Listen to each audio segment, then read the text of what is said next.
Assalamualaikum warahmatullahi wabarakatuh. Saya Alda Devi Aprilia dengan NIM 1012110004 dari manajemen 5A. Di sini saya akan menyampaikan jawaban UTS kepemimpinan. Yang nomor 1 yaitu jawabannya salah, nomor 2 benar, nomor 3 benar. Soal B nomor 4A, impression management adalah suatu proses di mana seseorang berusaha untuk mengendalikan atau mengelola kesan yang dibuatnya terhadap orang lain. Yang jawaban B, tujuan utamanya dari impression management adalah untuk menciptakan kesan yang diinginkan oleh individu tersebut, baik itu tentang kepribadian, kemampuan, atau karakteristik lainnya. Yang C, teknik pengelolaan. Yang pertama, self promotion, yaitu individu dapat menggunakan teknik ini dengan menyoroti prestasi, keterampilan, atau atribut positif mereka. Yang kedua, conformity atau kesesuaian, yang dimana impression management melalui kesesuaian melibatkan penyesuaian perilaku atau penampilan dengan norma-norma sosial. Yang ketiga, ingratiation atau pencitraan diri, dilakukan dengan mencoba untuk disukai atau diterima oleh orang lain melalui perilaku yang ramah, pujian, etika tindakan lain yang dapat meningkatkan hubungan internasional. Yang nomor 5, yang pertama, perubahan organisasi mengubah tata letak tanggung jawab atau hubungan antar bagian dalam organisasi. Yang kedua, perubahan kepemimpinan, yaitu pergantian atau peningkatan kepemimpinan organisasi. Yang ketiga, perubahan budaya organisasi, merubah nilai-nilai norma dan kebiasaan dalam organisasi. Yang keempat, perubahan teknologi, yaitu penerapan teknologi baru dalam proses kerja atau sistem organisasi. Yang kelima, perubahan proses bisnis, menyempurnakan proses kerja organisasi untuk meningkatkan efisiensi. Yang keenam, perubahan sumber daya manusia, yaitu peningkatan dalam kebijakan sumber daya manusia seperti pengembangan karyawan atau restrukturisasi tenaga kerja. Yang ketujuh, perubahan produk atau layanan, yaitu pengembangan produk baru atau perubahan dalam layanan yang ditawarkan. Kedelapan, perubahan strategi, yaitu perubahan arah strategi atau tujuan jangka panjang organisasi.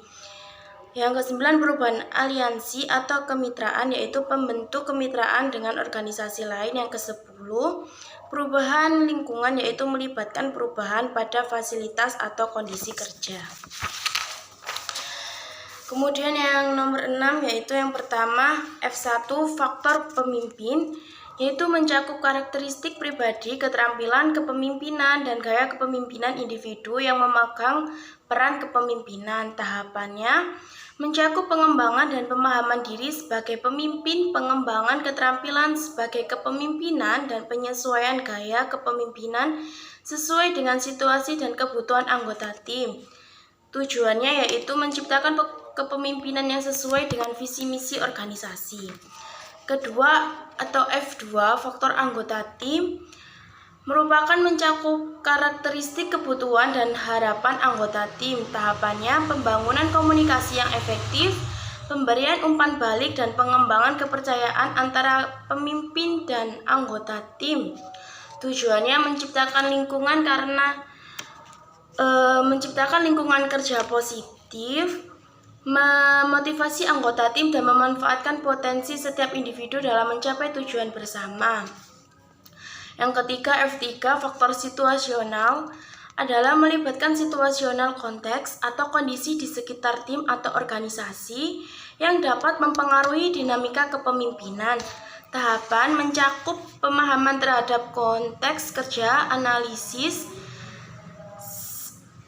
dan kemampuan untuk menyesuaikan gaya kepemimpinan sesuai dengan kebutuhan situasional. Tujuannya yaitu menciptakan kepemimpinan yang responsif dan adaptif, mampu mengatasi tantangan yang muncul dan mencapai tujuan organisasi dengan efektif dalam berbagai kondisi. Nomor 7A, yaitu yang pertama, mengembangkan visi pribadi, adalah pemimpin dianjurkan memiliki pandangan jangka panjang. Yang kedua, orientasi karir, yaitu pemimpin diharap memiliki fokus yang kuat terhadap pengembangan karirnya, memberikan pandangan dan pengalaman berharga.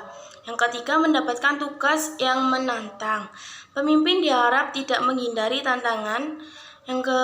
Selanjutnya, meningkatkan pengawasan dan pengendalian diri, yaitu pemimpin diminta untuk terus memperbaiki diri dan pengawasan terhadap keputusan dan tindakan yang akan diambil.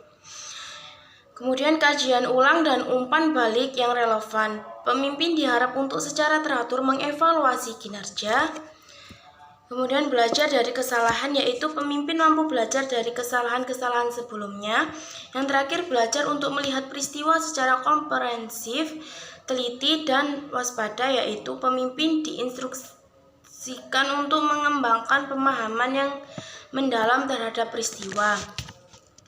Yang B, nilai budaya kerja, yaitu nilai yang merujuk pada prinsip-prinsip dan norma-norma yang dipegang dan diterapkan oleh anggota organisasi.